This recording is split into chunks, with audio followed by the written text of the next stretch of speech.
Ho-ho! You've just opened the story cooker. Now, let's see what tale is bubbling today.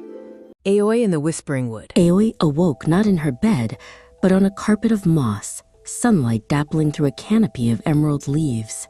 The air hummed with a gentle magic, and the scent of unknown blossoms filled her senses.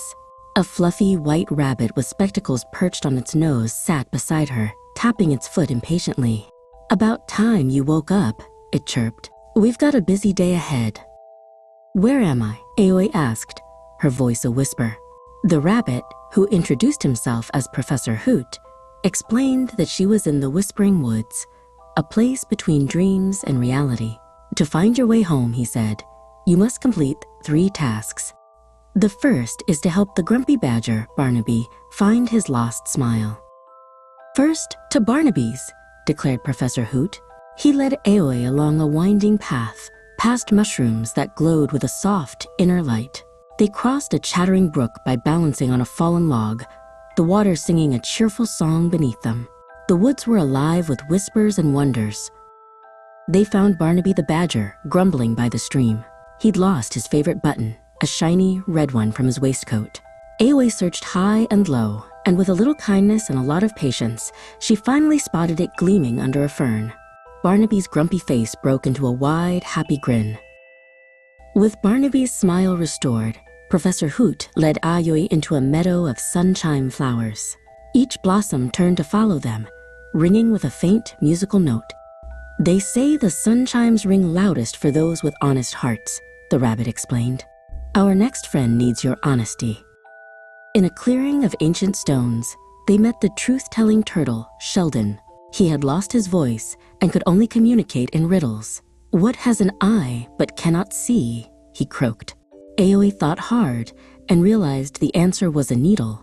By solving his riddle, she had shown her honesty and wisdom, and Sheldon's voice returned, clear as a bell. "One final task," said Professor Hoot, his voice now serious.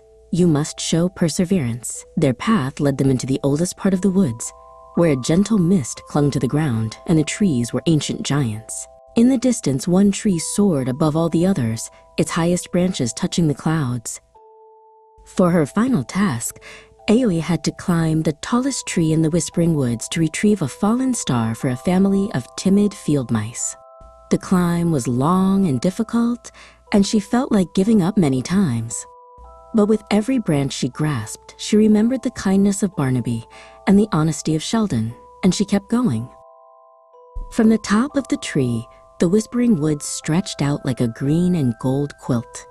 Aoi carefully plucked the fallen star, which pulsed with a warm, gentle light. As she climbed down, the star lit her way, and she felt a new strength in her heart. She gave the star to the family of field mice, who squeaked with delight. Their tiny home was now filled with a warm, comforting glow. They thanked her with a feast of wild berries and nuts. With the 3 tasks complete, Professor Hoot appeared, a proud smile on his face. "You have shown kindness, honesty, and perseverance," he said. "The Whispering Woods has taught you well. It is time for you to go home." He led her to a shimmering portal between 2 ancient trees. Aoi waved goodbye to her new friends, promising to remember the lessons she had learned. As she stepped through the shimmering portal, she felt a gentle pull, and the Whispering Woods faded away like a beautiful dream. Aoi awoke in her own bed, the morning sun streaming through her window. The world felt brighter, and her heart felt lighter. She knew that the Whispering Woods was a part of her now, and she would carry its magic with her, always.